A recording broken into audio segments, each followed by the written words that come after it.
there has a clue as to what this could be, we would love to hear it, and we will inform the rest of humanity because we're kind of curious.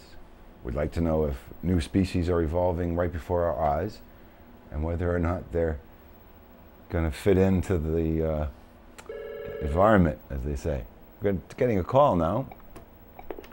You are live on the air. Thank you for calling a show about everything. Who do we have here? Yes, this is George from Norwalk. Oh, it's a wonderful town. I was born there myself. Oh, wonderful. I wanted to first congratulate you on a wonderful show. I've been fascinated with outer space for many, many years, and you've raised something that I've never thought of. Oh, what's that, George? Well, the correlation possibly between the measurements on ancient hieroglyphics and the actual signs that we're seeing coming from Mars. And I wanted to ask you this question. Yes? I'd like to know, sir, if you by any chance have actually been visited by an individual from, now it could be female, because you're a very attractive young man, and it could be that you may, even if you haven't yet, may eventually attract someone from the opposite sex, but a Martian.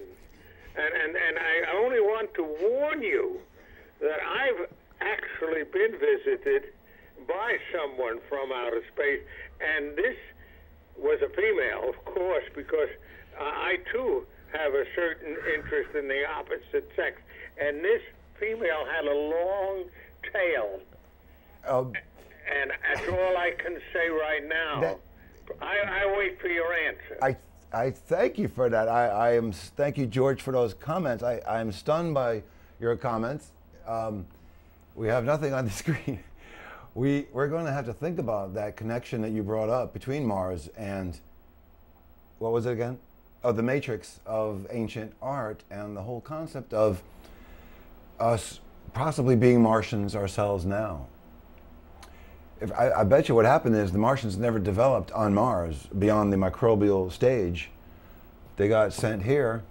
We developed here instead. So we're kind of we're of Martian descent, apparently. But thank you for that call, and we hope to hear from you again as we go to the Fractal Zoom number 2 for today, including a little bit of extra footage, vintage footage from the early 1960s. Then you'll find me with all the streamers tied behind me, like a box kite on a ribbon string. All the trinkets in the box I bring. I'll be home again.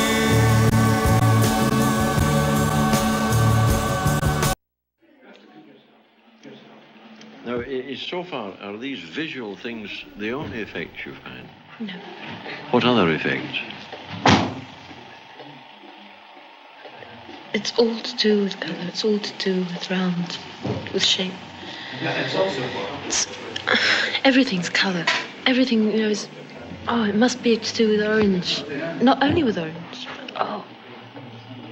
I haven't seen colour. I live in a monochromatic world. I can't use colour. I can do everything.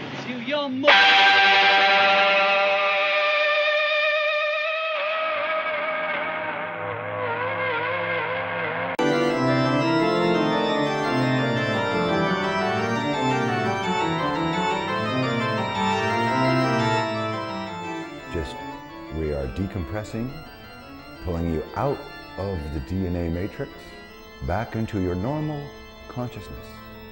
When we're allowing your left hemisphere to analyze and to think, but without losing touch with the right hemisphere of the mind.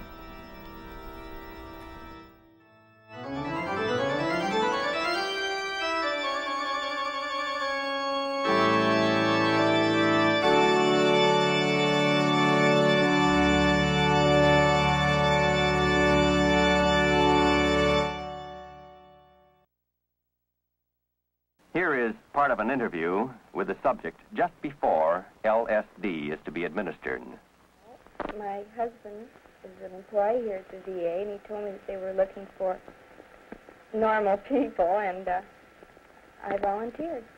Well, I think it's time for you to have your lysergic acid. Drink this down, and we'll be back after a while and see how you're doing. This is a glass of water, colorless, tasteless.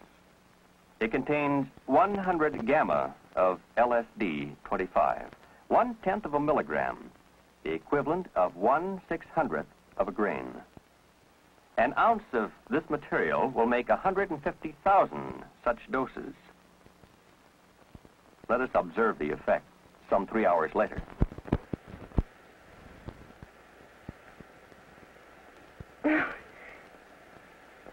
Well, tell me.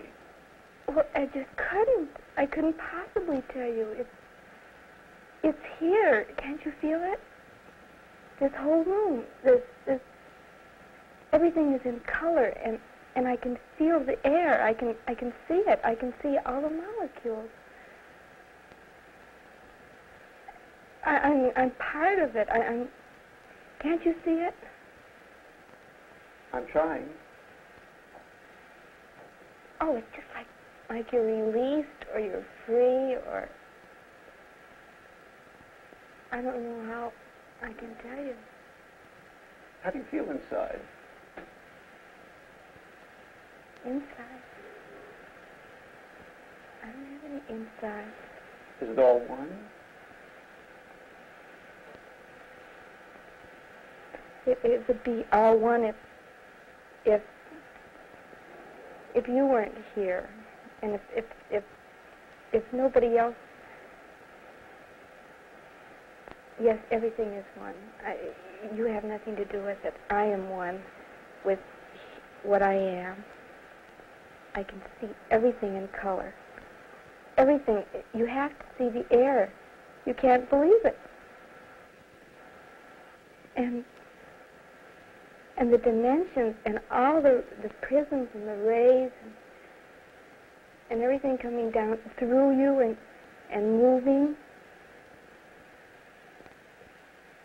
What does this all mean to you? I've never seen such infinite beauty in my life. It's like a curtain or a spider web. Can you see it? It's right here in front of me, right now. Watch. No. Good heavens. You know, it went through me? Yeah, I love that. Very realistic clips. Those are not professional actors. Those are from a different world long ago. We're getting towards the final chapter of our show for this week. We appreciate you hanging in there with us and seeing the material. Thank you for that call we had a little earlier. We probably have time for another call if any people would like to get on the air live on our show. The next thing up we have is a little bit of entertainment for you. It's a little bit of sports, and it's quite a well-made, about a 3-minute clip, and we'll be back shortly with some more comments. A few people have tried it. Nobody has ever managed to get anywhere close to what we got like today. You have to believe you can do these things. It's not like impossible. There's been a few people that have been like sort of following us. It's me, my boots and we're gonna make it. I definitely think it's gonna be the next big thing.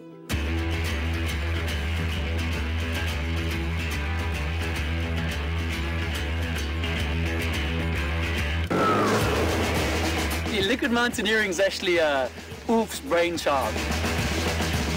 It's a new sport. It was not existing before. You have to run very fast on the water. I mean, obviously the first step was the most important one. When we discovered, oh my God, Jesus, we're going 1 step, we're going 2 steps, we're going 3 steps. We were discovering it as we go along. While we're still on land, we try to get up really speed. Soon we touch the water. We try to get like a sewing machine. It's not straight into the water, you know. In a curve, in a slight curve. And by that bend, you're actually not allowing yourself to sink into the water, and you want to keep that skimming sensation going as long as you can. Bonjour.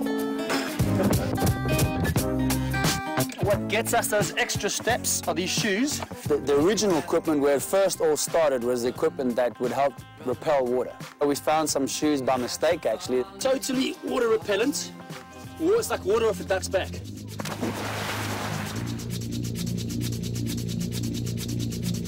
It takes actually a lot of practice, a lot of focus. I think if you don't actually believe that you're going to walk on that water, it's not going to happen for you.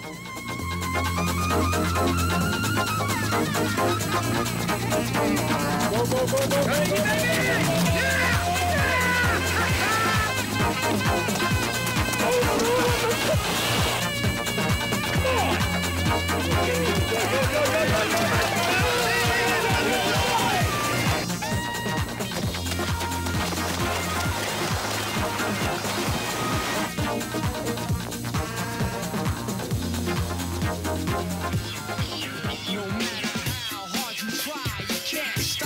We've been working on a jet ski system, obviously that pulls us into the water with a bit more speed.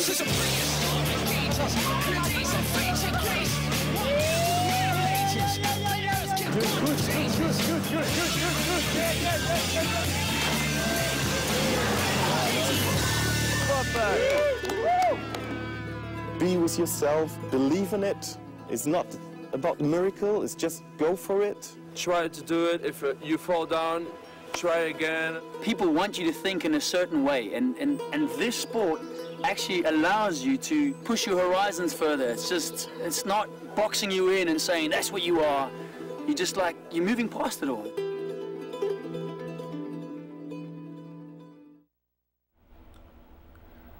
We leave you now with a wonderful song by Air called Le Fond l'Argent. And we're zooming back into the Mandelbrot set. I thought people might want to check it out again. And the magnification that you're experiencing here is far exceeds you're zooming into a molecule. Want to hear the music? I left behind a thing called time. It used to be that it didn't mean I felt the cleaner cleanse my mind, free from the city. Peek through your window, where did your sunbeams of smoky rays? Again, thank you for watching a show about everything number 5. My name is John Deecken, and I'll be back next week with show number 6 for more reverse propaganda and conditioning of your right hemisphere brain. We leave you with the Bed of Diamonds footage, infrared footage from the space shuttle several years ago.